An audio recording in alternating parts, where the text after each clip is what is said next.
वज़ीर-ए-आज़म की ज़ेर सदारत वफ़ाक़ी काबीना का इजलास आज सुबह 11 बजे होगा। वफ़ाक़ी काबीना 13 निकाती एजेंडे पर गौर करेगी। PTI दौर में PIA हवाबाजों से मुताल्लिक़ बयान की रिपोर्ट पर गौर होगा। वफ़ाक़ी काबीना middle east green initiative charter की मंजूरी देगी।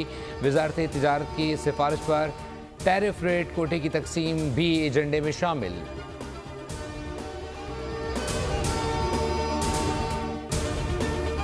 अमरीका में छोटा तैयारा फ़ज़ा में ब्लैक हॉक हेलीकॉप्टर से टकराकर तबाह हो गया। वाशिंगटन के रेगन नेशनल एयरपोर्ट को हादसे के बाद बंद कर दिया गया।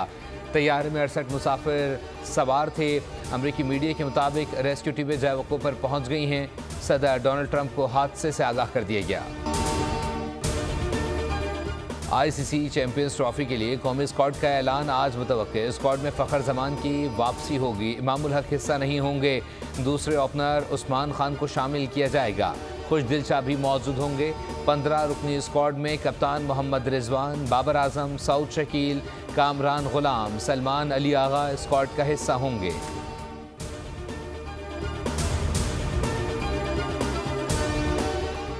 अमरीका में गैर कानूनी तारकीन वतन को गुआंतानामो बे भेजने का ऐलान। गैर मुल्की खबरसा एजेंसी के मुताबिक अमरीकी सदर डोनाल्ड ट्रंप ने होमलैंड सिक्योरिटी और पेंटागन को गुआंतानामो बे में खुसूसी जगह बनाने का हुक्म दे दिया।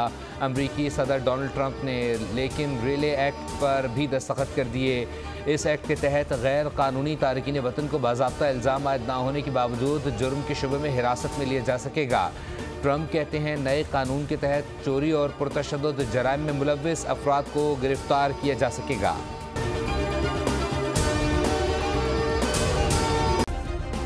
सब्सक्राइब करें और बेल दबाएं ताकि कोई खबर रह न जाए।